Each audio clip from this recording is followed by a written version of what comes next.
Okay, guys, looks like this is legit. Kawhi Leonard going to the Lakers. Stephen A. Smith was saying that Andre Iguodala is going to get a buyout from Memphis, and he is also going to join the Lakers. What that means is that when Kawhi Leonard sits out 1/3 of the season or whatever he does, they're going to have Andre Iguodala right there. So we will see who else joins. Let's just be happy that, guys like Wes Matthews are already signed. Enes Kanter is already signed.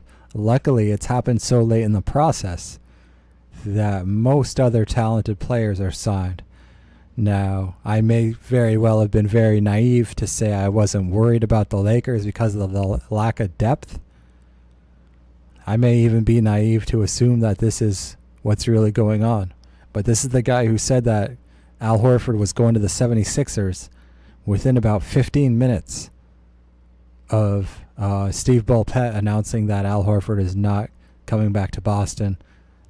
He was looking for a 4-year deal for big money, and it wasn't going to cut it what the Celtics were offering.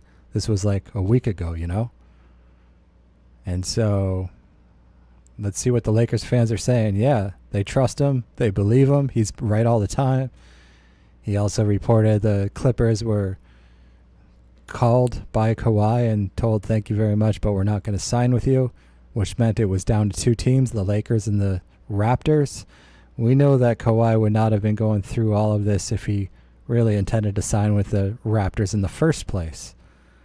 So this all makes perfect sense. We got a legit insider telling us that they're just working out the details. And there's a lot of details because Kawhi Leonard is a pretty high maintenance guy these days. He'll get whatever he wants and then some. And it looks like they may very well put together a roster where at the very least they're winning 50% of their games that Kawhi Leonard sits.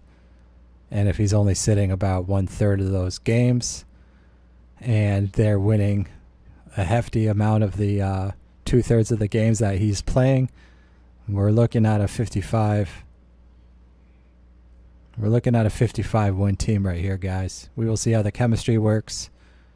But we have 3 big name players, and we will see what kind of energy LeBron has on the defensive end.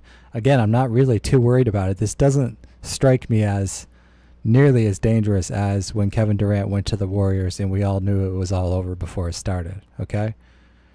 The Warriors are still a much better run organization. They just got D'Lo. Klay Thompson is coming back by the end of the year. And their talent development is much better. And their chemistry is proven and tried and true. Draymond Green. And so, yeah, this is a big move. It's fireworks. But we will see how much substance and how much of it is just flash.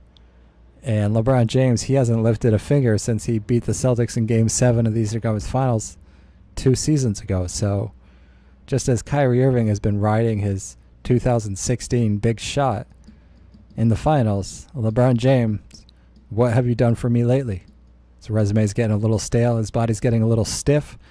I also think he drinks more wine than he should. I think it's a habit. I think he can't even help himself from drinking wine on the bench. That's a big red flag. And, can affect moods. Mood swings, emotional stability certainly affect his waistline. And we saw how he was struggling with his weight significantly last season. Maybe he goes through one more cycle of the special sauce. The human growth, happiness, or whatever it is he's going to do. He'll be juiced to the gills for this last run here. And we will see what kind of special sauce LeBron James introduces to Anthony Davis, but all 3 of these guys have major injury concerns, so much so that this announcement hasn't even been made yet because Kawhi Leonard is already negotiating to take 1/3 of the season off. And LeBron James, he never got injured, and then a major groin strain last year. We will see. He's the same age where all of a sudden he's pulling up. Oh, he's got a calf. Just like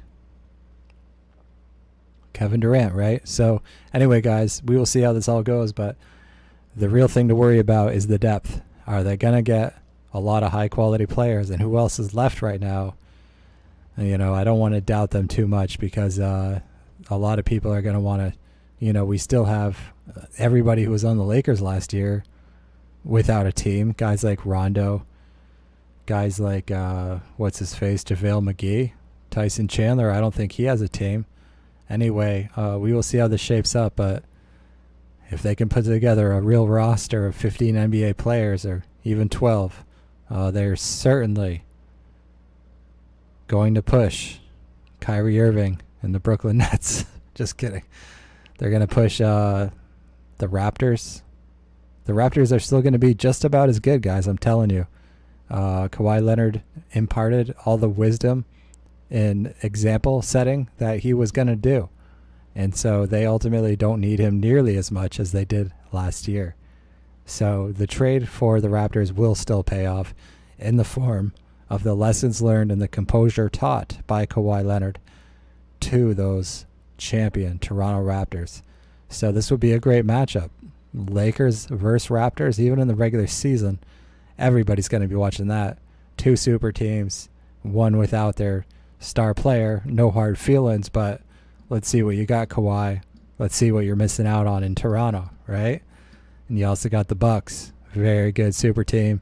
You also got the 76ers, Al Horford and Joel Embiid and Ben Simmons and Josh Richardson and Matisse Thybulle. They got a lot of stuff over there.